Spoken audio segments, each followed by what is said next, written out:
Olá pessoal, sou Josiel, professor de História, e hoje nós iremos falar sobre um dos mais importantes assuntos da nossa história, da nossa história geral. Vamos falar sobre o renascimento cultural. Por que é de grande importância para mim este assunto? Porque ele vai marcar ali a passagem de um pensamento medieval da Idade Média, para a Idade Moderna. Você vai ver na arte, na ciência, na forma de viver, no modo de pensar, grandes mudanças que estão rompendo com o tempo antigo, trazendo aí uma modernidade, uma grande mudança estrutural também na sociedade. Uma cultura onde nós tínhamos o teocentrismo, onde Deus era o centro de todas as coisas, a igreja ali era a única razão inquestionável. Agora nós começamos a ver a sociedade com uma nova maneira de pensar. Então vamos ao Renascimento Cultural, página 43, módulo 5.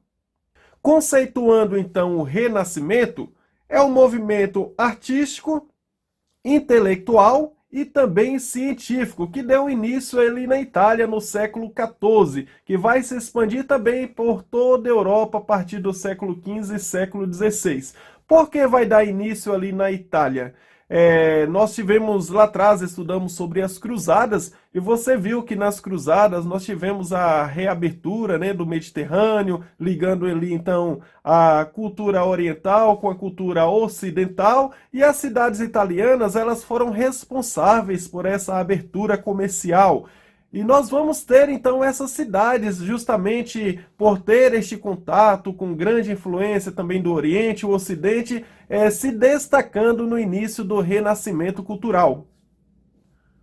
Esse destaque, como eu falei para vocês, vai ser na ciência, vai ser na arte, vai ser no modo de pensar, vai ser na literatura, Nós temos aqui na dramaturgia, aqui o famoso Shakespeare, onde tem aqui a famosa frase dele, ser ou não ser, eis a questão. E o ser humano começou justamente a raciocinar de uma forma diferente. Será que realmente o pensamento da igreja é a única forma correta? Devemos nos submeter a este pensamento? Ou a razão, ela também tem ali os seus deveres, a razão tem a sua prioridade, existe uma nova forma de olhar o mundo? Então os italianos, ao chegar e ter contato com outras civilizações além do Ocidente, eles perceberam que existia um mundo totalmente diferente da Europa.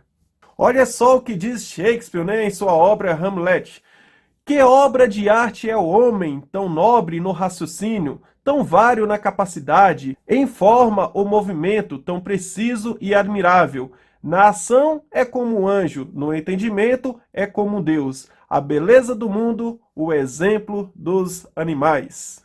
Já que nós entendemos, então, que o renascimento cultural é um movimento artístico, tanto intelectual, científico, literário, qual foi o contexto histórico que deu ali o ponto de partida? Nós vamos ter, praticamente, justamente uma crítica ali pela Idade Antiga, Alguns historiadores até classificam como Idade das Trevas, onde o processo científico, a cultura, deu ali uma certa travada. Tem historiadores que criticam também esse termo de Idade das Trevas, mas vamos só abordar para você ver que realmente houve uma crítica sobre este período. Então o Renascimento nada mais é, como a palavra já diz, renascer, ou seja, trazer de volta aqueles valores. Então nós temos ali os valores grecos-romanos, Os valores ali da civilização grega, da civilização romana. Esses valores estão sendo incorporados de volta, estão sendo expandidos. Então nós temos essa valorização e a passagem aí para uma nova forma de viver, um novo período na história, trazendo então a Idade Moderna. Alguns personagens vão se destacar na literatura, como é o caso aqui, por exemplo, do Giovanni Boccaccio, Onde vai trazer aqui a descrição dos sentimentos humanos com humor, ciúme, a astúcia, a busca da conquista amorosa consumada através do ato carnal, diferente do que era ensinado antigamente. onde o homem tinha que viver de uma forma estoica, né, se livrando ali dos prazeres carnais. Aqui nós já vamos ter uma busca por esses prazeres no período do Renascimento, né? Nós vamos ter aí um período conhecido também com a característica do hedonismo, iremos abordar mais à frente.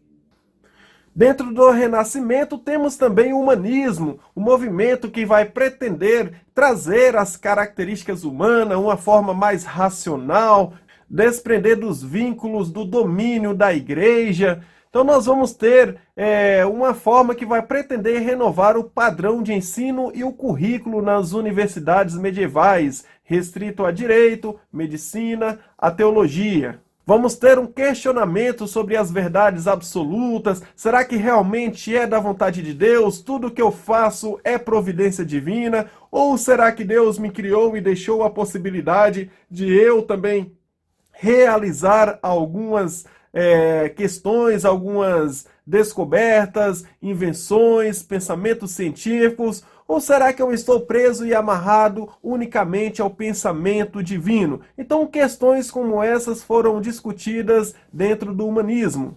Então, dentro do humanismo, nós classificamos praticamente com o passar do tempo todos aqueles que vão questionar a cultura dominante no período medieval.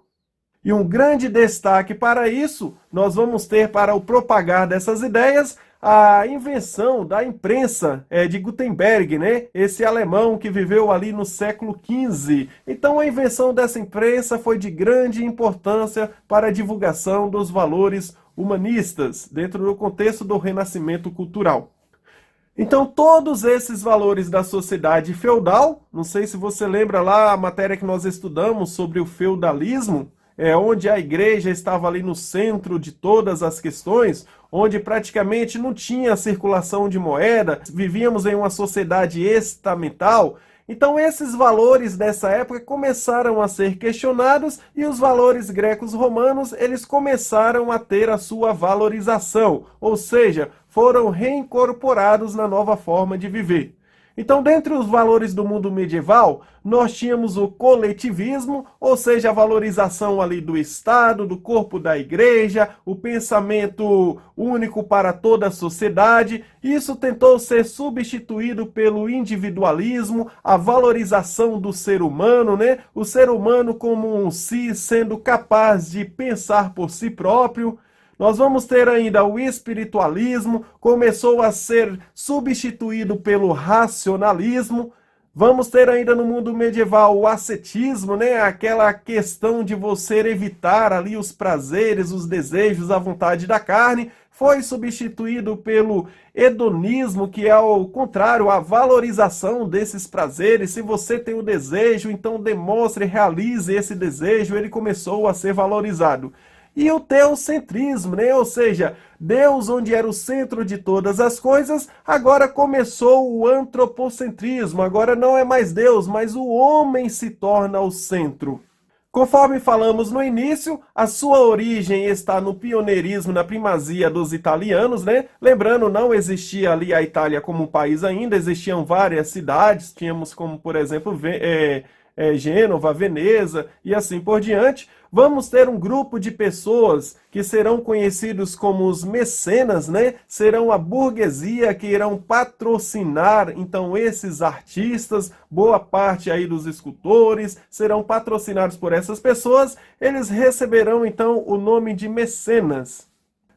Vamos abordar, então, algumas características do renascimento cultural, começando, então, pelo humanismo. O humanismo é a filosofia moral que valoriza e coloca o homem no centro das atenções do universo. Temos, por exemplo, aqui um grande personagem, o famoso Leonardo da Vinci, né? Onde nós temos aqui o Homem Vitruviano, de Leonardo da Vinci. E isso aqui também vai colocar esses artistas não apenas como uma área apenas, mas você vai ver que Leonardo, ele não só foi um artista, o pintor ali da Mona Lisa, mas ele também foi um grande inventor. Inclusive, naquele período, ele já buscava inventar ali uma máquina que pudesse voar e assim por diante.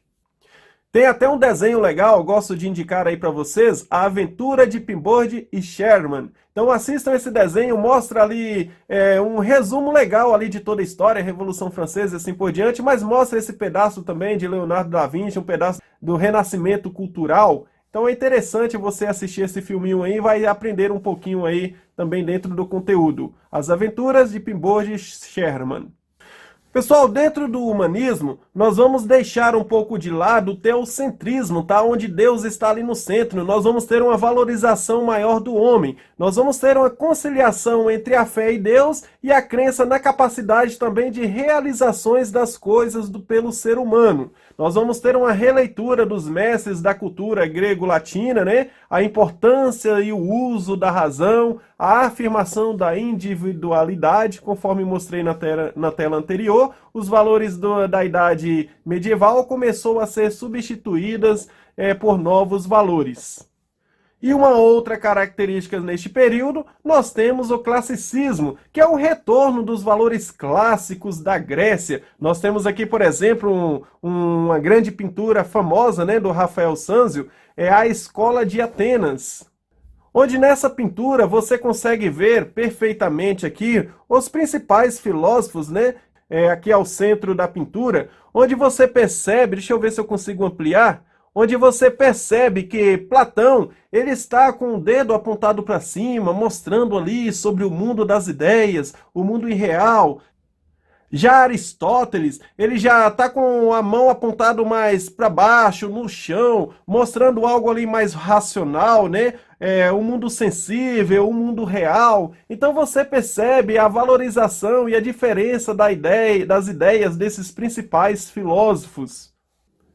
Ampliando o quadro, aqui à minha esquerda você consegue ver aqui Pitágoras, Euclides. Então nessa pintura nós temos ali grandes personagens, grandes filósofos, nós temos Ptolomeu.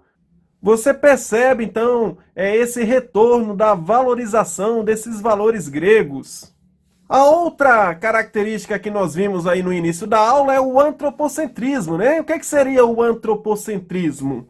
Se nós tínhamos o teocentrismo, onde Deus era o centro de todas as coisas, agora então nós riscamos aí o teocentrismo e será substituído pelo antropocentrismo, né? Então nós temos aqui a pintura de Michelangelo, a criação de Adão. Você percebe que Deus, onde era o centro, agora, em seu lugar, você coloca ali um cérebro, né? Ou seja, a razão, o homem como um ser pensante, não mais o homem dominado ali por um sistema religioso. Não quer dizer que está anulando a religião, mas quer dizer o seguinte, você acredita em Deus, mas você também exerce a sua parte racional, diferente daquilo do período medieval, do feudalismo, onde você não poderia contestar as questões, como por exemplo, nós temos ali o Galileu seguindo os ensinos de Nicolau Copérnico, né? Ele descobriu que a Terra não era o centro das atenções, não era o centro do universo.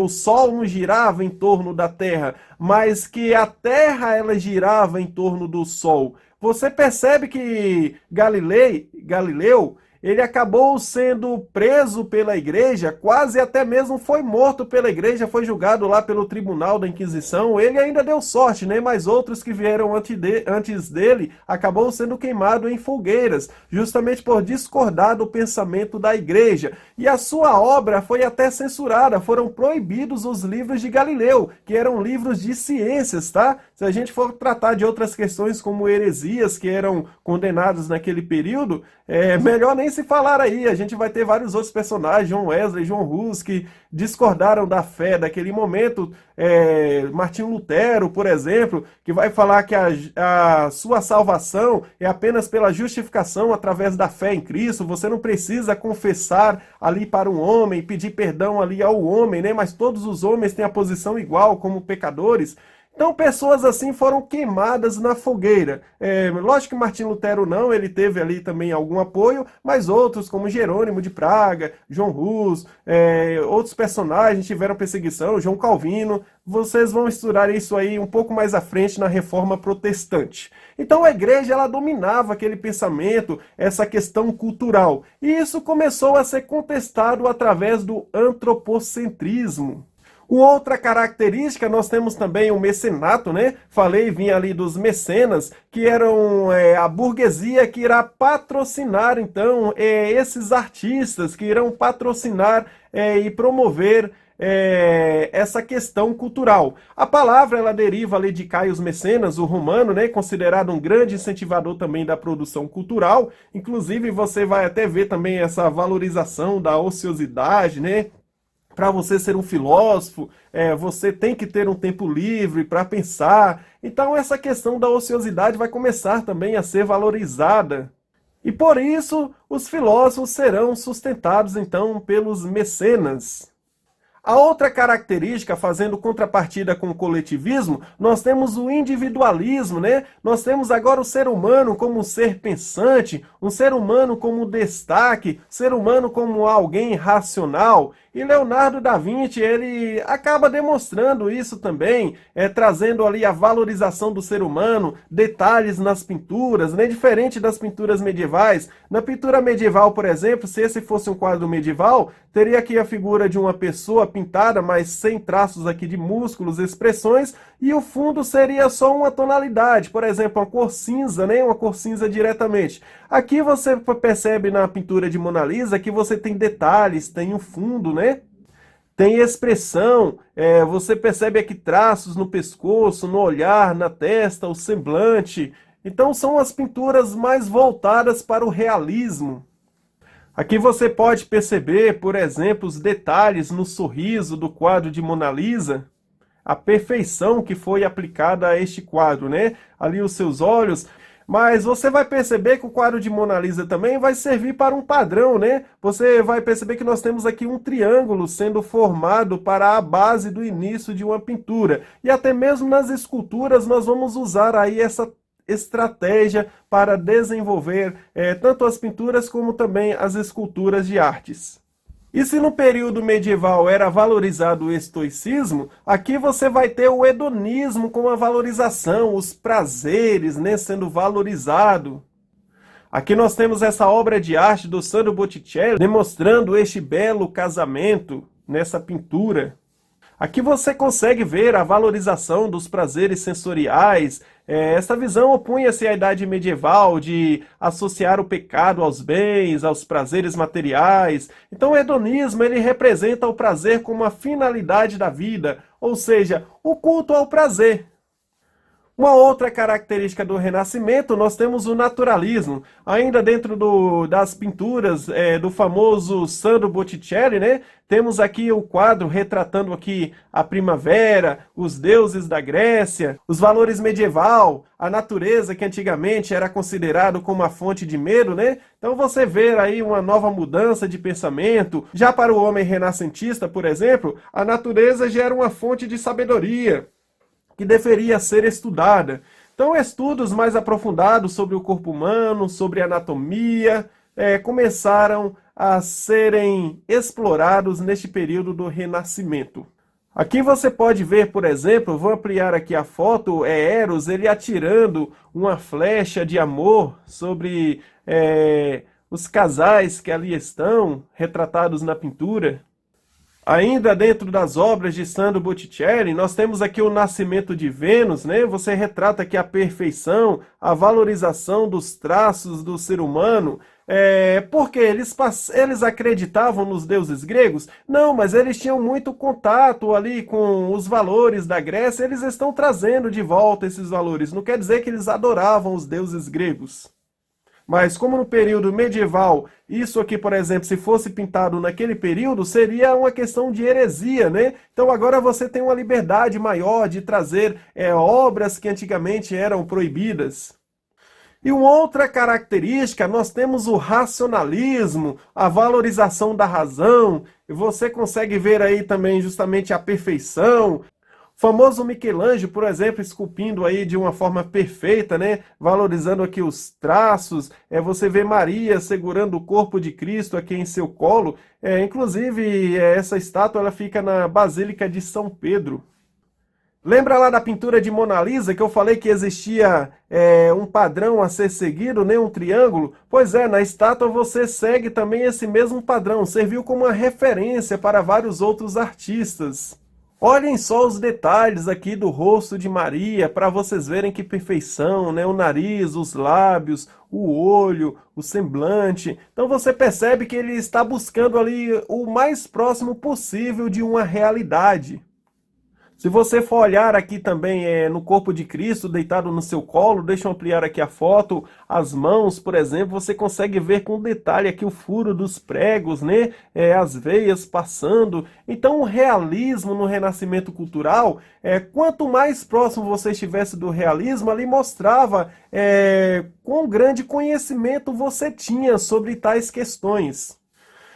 E uma outra característica do Renascimento, nós temos o universalismo, né? Diferente de hoje, que um médico ele é dedicado à medicina, ele é só médico. Antigamente não. Se você estudasse medicina, você poderia ser também um físico, um matemático, um pintor, um escultor. E nós temos o nosso famoso Leonardo da Vinci. Então, né, Leonardo, ele tem praticado em várias áreas do conhecimento. Conforme eu falei no início, até mesmo sobre grandes invenções ele tem feito, como principalmente ali o primeiro projeto para o que você conhece hoje como helicóptero. Tem estudado sobre anatomia, tem feito grandes obras de artes. Aqui são alguns rascunhos dos projetos de Leonardo. Aqui está o rascunho aqui de uma máquina voadora que ele fez, né? Ele fez, esse daqui é um outro rascunho aqui para o que nós temos hoje como helicóptero e assim por diante. Então nós tivemos aí uma pessoa que poderia estar de uma forma universal dentro do campo do conhecimento, não apenas presa a uma área apenas. Dentro do campo das artes, voltamos mais uma vez com Michelangelo, onde tentou retratar este herói bíblico, né, o famoso Davi, conhecido ali pela história de ter matado o gigante Golias. E essa aqui é uma estátua esculpida por ele, tem mais ou menos uma média de 4 metros de altura. E você percebe que nessa estátua, não só nessa, mas em todas as outras obras de arte dentro deste período do Renascimento Cultural, está valorizado ali cada detalhe referente aos traços humanos. Vou ampliar aqui o rosto de Davi para você perceber alguns detalhes. Então você percebe o semblante, você percebe aqui a parte do abdômen, o rosto, os músculos. Então tudo isso tentou ser preservado ali, te levando a uma realidade. Então a busca pela perfeição, né? Olhem só os detalhes nas mãos, parece que realmente é uma estátua ali viva. E o renascimento cultural, ele também vai partir para parte da literatura, como por exemplo, nós temos aqui o nosso famoso Erasmo de Roterdã, né? O conhecido aí por uma de suas obras, o Elogio da Loucura. Inclusive, aí tome cuidado quem for fazer aí uma leitura sobre suas obras para não se assustar, talvez não pegar ali uma depressão, ficar um pouco deprimido. Mas é um autor ali que se destacou grande ali também, onde dirigia duras críticas à sociedade e à igreja do seu tempo. Ele vai se destacar também sobre as pinturas de paisagens e naturezas mortas. Teve o seu destaque na parte do Renascimento cultural. Dentro do Renascimento ainda na literatura, nós temos aí destaques também tanto para Portugal, como também para a Espanha. Em Portugal nós temos, por exemplo, Gil Vicente, o autor do Alto da Barca do Inferno, uma construção literária ali da sociedade da época. Já na Espanha, nós temos aqui o famoso livro, o Dom Quixote, uma obra aí de Miguel Cervantes, contando ali os poemas, as novelas de cavalarias. Então, tem se destacado também no Renascimento cultural. Ainda em Portugal, nós temos Luís de Camões, os Lusíadas, falando ali sobre as histórias, os poemas das grandes navegações, o expansionismo português. Uma outra grande obra literária, nós ainda temos bem no início ali ainda do Renascimento Cultural, tá? Ali estava bem no início, é a Divina Comédia, de Dante Alighieri, onde retrata ali a terra, o inferno, o céu, este período entre o céu e o inferno, né? Nós temos ali o purgatório, que é uma doutrina que foi incorporada pela Igreja Católica, né? Alguns iam direto para o céu, os bonzinhos, aqueles que estavam no meio termo, ficavam ali no purgatório se purificando, poderiam ou subir para o céu ou descer para o inferno. Ele retrata ali através de uma comédia, né? Onde ele chegou ali no purgatório, encontrou alguns personagens, como por exemplo ali alguns filósofos. Quando ele chegou ali no portão do céu, esse filósofo ficou e ele subiu ali com sua esposa. Então é uma obra interessante de se ler também neste período. A Divina Comédia de Dante Alighieri. E o outro famoso personagem que nós falamos lá no início, né? Ser ou não ser, eis a questão, William Shakespeare. Mais conhecido pelas suas famosas obras, né? Hamlet, Romeu e Julieta, Otelo, onde ele trata ali das dramaturgias, os romances. Então é um autor também de grande destaque neste período.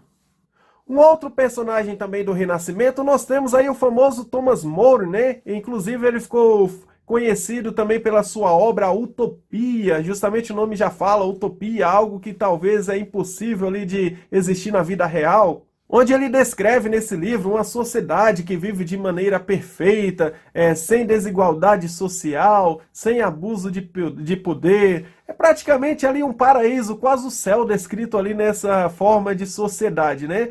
Inclusive, o socialismo tentou pregar aí também essa possibilidade de sociedade aí por alguns tempos sobre grandes pensadores aí como Marx, assim por diante, mas a gente sabe, conforme o título, não passa de uma utopia, né? Infelizmente.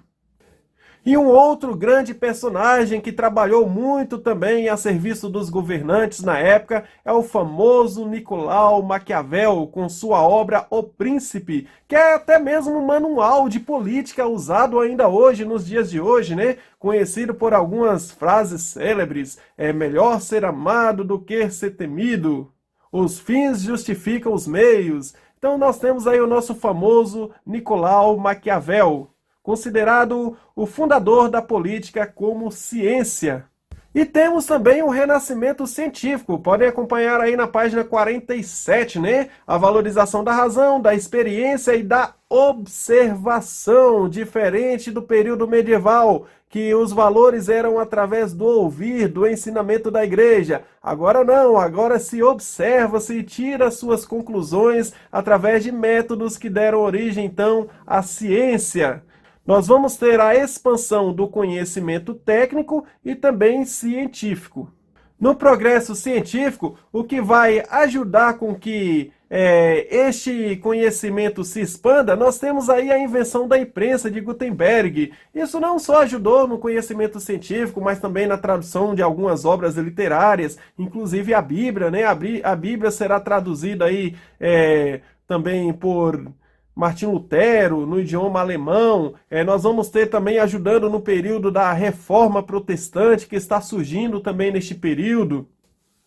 Então foi uma grande novidade para a época, né? Essas chapas aqui onde eram usadas e prensadas para você fazer as primeiras publicações. E não podemos deixar de falar sobre aí os primeiros cientistas considerados assim, né, como cientistas modernos. Nós temos aqui o famoso Nicolau Copérnico, onde descobriu a teoria conhecida como heliocentrismo, contestando a teoria da igreja, que era o geocentrismo, né, a teoria grega que foi incorporada pela igreja. E seguindo seus passos, temos também o famoso Galileu Galilei. Como falei no início, né? Através de Nicolau Copérnico, ele acabou aprovando também, continuando com seus estudos sobre o heliocentrismo. A igreja vetou os seus estudos, proibiu ele de ensinar nas universidades, prendeu ele e ele ficou preso até o dia da sua morte. Com o passar do tempo, a igreja acabou se retratando, pediu desculpa, falou que foi um erro, que realmente ele estava certo, mas isso ele já havia até morrido quando a igreja foi reconhecer essas questões. Um outro personagem de grande destaque, temos o Giordano Bruno, viveu ali na metade do século XVI. É o Universo Infinito de Giordano Bruno, onde o tempo tudo tira e tudo dá. Tudo se transforma, nada se destrói. Foi um teólogo, filósofo, escritor e frade dominicano italiano condenado à morte na fogueira justamente pela Inquisição por discordar do pensamento da igreja. Na verdade, não exatamente discordar, mas por trazer justamente um novo pensamento, né? O tempo tudo tira e tudo dá, tudo se transforma, nada se destrói. Então isso ia contra a informação que era ensinada pela igreja. Ele seguiu seu trabalho baseado nos ensinos de Aristóteles, acusado de panteísmo e queimado vivo, então, por defender com exaltação poética a doutrina da infinitude do universo, né? A igreja já ensina que o universo ele terá o seu fim, será destruído ali por um castigo divino, né? Então a igreja medieval até ensinava você ter um modo de vida muito centrado ali a sua salvação, ou o céu, ou o inferno, ou o purgatório, conforme vocês viram lá atrás.